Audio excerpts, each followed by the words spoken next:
પોરબંદરનું હરિમંદિર વ્રજના રંગે રંગાઈ ગયું હતું। પ્રખ્યાત સંત ભાઈ શ્રી રમેશભાઈ ઓઝાની હાજરીમાં હોળી ધૂળેટી ઉત્સવ ઉજવાયો હતો। ફૂલડોલ મહોત્સવમાં વૃંદાવનની પ્રસિદ્ધ રસિયા મંડળી દ્વારા હોળીના રસિયાનું ગાયન કરવામાં આવ્યું હતું।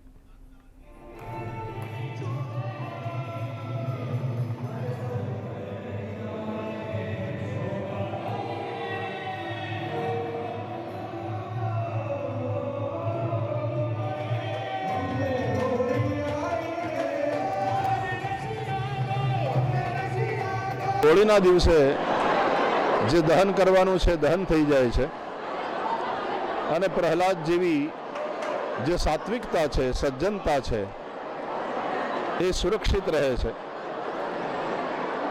પણ એ સજ્જનતા પાછી માયુસ હોય, ઉદાસ હોય, નિષ્ક્રિય હોય તો પણ આનંદ ના આવે। એટલા માટે બીજા દિવસે ધૂળેટી અથવા તો રંગોત્સવ, ફાગના રંગ એનાથી આપણે ખેલીએ છીએ।